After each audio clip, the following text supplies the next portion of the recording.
Shalom, pagi bersama tundukkan kepala, pejamkan mata sejenak.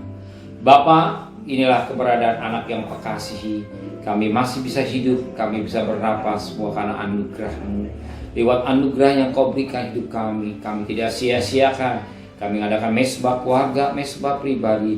Kami boleh naikkan pujian penyembahan, dan kami rindu juga untuk mendengarkan renungan firman. Roh Kudus mengurapi kami, Roh Kudus lembutkan hati kami, Roh Kudus sucikan hati dan pikiran kami, dan kami juga boleh naikkan doa syafaat kepada Tuhan. Haleluya, amin. Shalom, pagi. Mari sama-sama kita akan membaca firman Tuhan.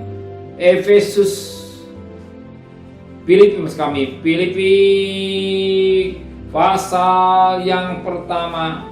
Filipi pasal yang pertama ayat 27 sampai ayat 30. Filipi pasal pertama ayat 27 sampai ayat 30. Besok kita masuk dalam pasal 2. Nasihat supaya tetap berjuang. Hanya hendaklah hidupmu berpandangan dengan Injil Kristus, supaya apabila aku datang, aku melihat, dan apabila aku tidak datang, aku mendengar, bahwa kamu teguh berdiri dalam satu roh dan sehati sejiwa berjuang untuk iman yang timbul dari berita Injil, dengan tiada digentarkan sedikit pun oleh lawan. Bagi mereka semuanya itu ada tanda kebinasaan, tapi bagi kamu tanda keselamatan itu datangnya dari Allah.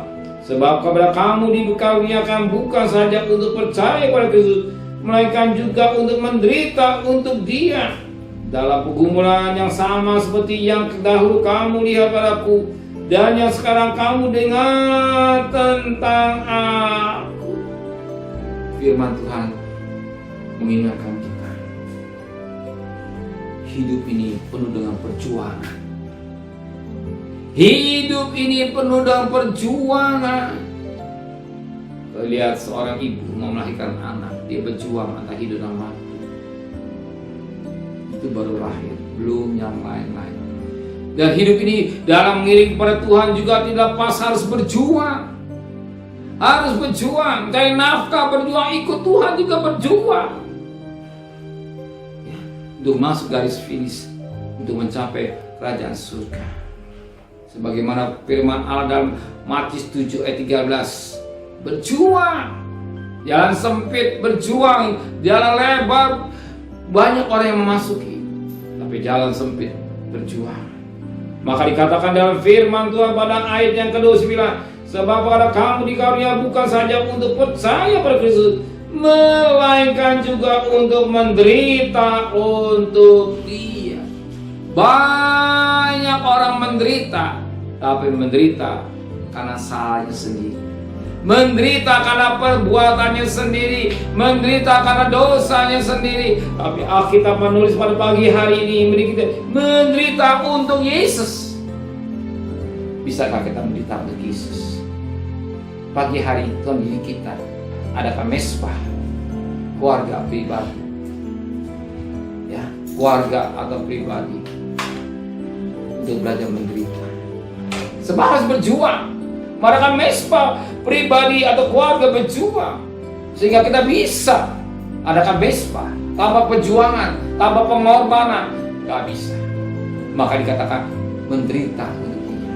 Bisa gak kita menderita untuk Dia? Banyak kali orang menderita karena untuk diri sendiri, menangis karena kebutuhan pribadi. Mereka menderita tapi karena kebutuhan pribadi. Tapi Alkitab menulis menderita untuk Tuhan.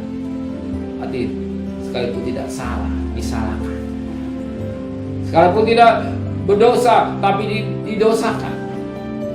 Sekalipun tidak melakukan hal yang gak baik, harus menderita. Dimulai kapan menderita? Pagi hari. Kalau belajar menderita, juga adakan mesbah pribadi. Amin. Itu penderitaan. Adakan mesbah keluarga, itu penderitaan. Bangun di awal, tapi apa yang kita kerjakan tidak sia-sia. Amin. Ada mahkota yang Tuhan berikan. Tidak ada mahkota tanpa salib. Perhatikan, tidak ada mahkota tanpa salib, tanpa ada perintah, tidak ada mahkota. Mahkota akan diberikan kalau kita siap Amin. Terima kasih Bapa di surga buat pengertian firman. Kami menderita bukan karena salah kami, tapi kami menderita untuk Engkau. Kami boleh mengakukan dengan baik dan berjalan hidup yang penuh dengan tantangan. Beri kekuatan hidup kami, beri kemampuan kami dalam mengiring kepada Tuhan. Kembalikan besok pagi dan tubuh yang sehat dengan tidak kurang satu apapun juga. Berkati Bapak Presiden, Wakil Presiden, para Menteri, para Gubernur, para Bupati, Wali Kota, para Camat, para Lurah, para RW, para RT, para medis, para rawat, para TNI, Polri. Berikan mereka semua takut kepada Tuhan. Terima kasih Bapa di surga, segala kasih. Terimalah berkat nikmat dari Allah Bapa, cinta kasih sayang dari Tuhan Yesus Kristus, dan berkat Roh Kudus menyertai saudara mulai hari ini sampai Maranatha Tuhan Yesus datang. Yang cinta Dia katakan amin. Tuhan memberkati.